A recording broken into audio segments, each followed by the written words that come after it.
दो किस्म के बीमार रमजानुल मुबारक में रोजा नहीं रख पाते। नंबर एक, वो बीमार जिसकी बीमारी आर्जी है, डॉक्टरों ने उसको मना कर दिया है कि फिलहाल आप रोजा नहीं रख सकते, आइंदा चंद हफ्तों में या चंद महीनों में वो सेहतियाब होगा, तंदुरुस्त होगा, तो छूटे हुए रोजों की कज़ा उस पर लाजिम है, वाजिब है।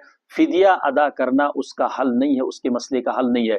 नंबर दो, वो बीमार जिसकी बीमारी दायमी है, जिसकी बीमारी दायमी है, डॉक्टरों के मुताबिक आइंदा भी वो तंदुरुस्त सेहतियाब नहीं हो सकता। मिसाल के तौर पर खुदा न खास्ता कैंसर पेशेंट है, आखिरी स्टेज चल रही है, डायबिटीज पेशेंट है, इसी तरह से उम्र रसीदा है, बहुत ज़ईफ है, बहुत कमज़ोर है, बहुत ज़ौफ लाहिक हो गया है, हिम्मत नहीं रही रोज़ा रखने की, तो ऐसा आदमी अपने रोज़ों के बदले में फिदिया अदा करेगा। और फिदिये की मिकदार वही है जो सदक़तुल फ़ितर की मिकदार है, दोनों की मिकदार सेम है। आजकल 70 रुपये 75 रुपये कम से कम, लेकिन आसूदा हाल मालदार लोगों के लिए फिदिया ये नहीं है, उनको अपना फिदिया बढ़ाकर अदा करना चाहिए, यही शरीयत का तकाजा है। लेकिन ये शख्स भी अगर आगे जाकर ठीक हो गया, तंदुरुस्त हो गया, तो इस पर भी अपने रोज़ों की कज़ा लाजिम होगी, छूटे हुए रोज़ों की कज़ा लाजिम होगी, और इसने जो फिदिया अदा किया होगा वो सदका बन जाएगा।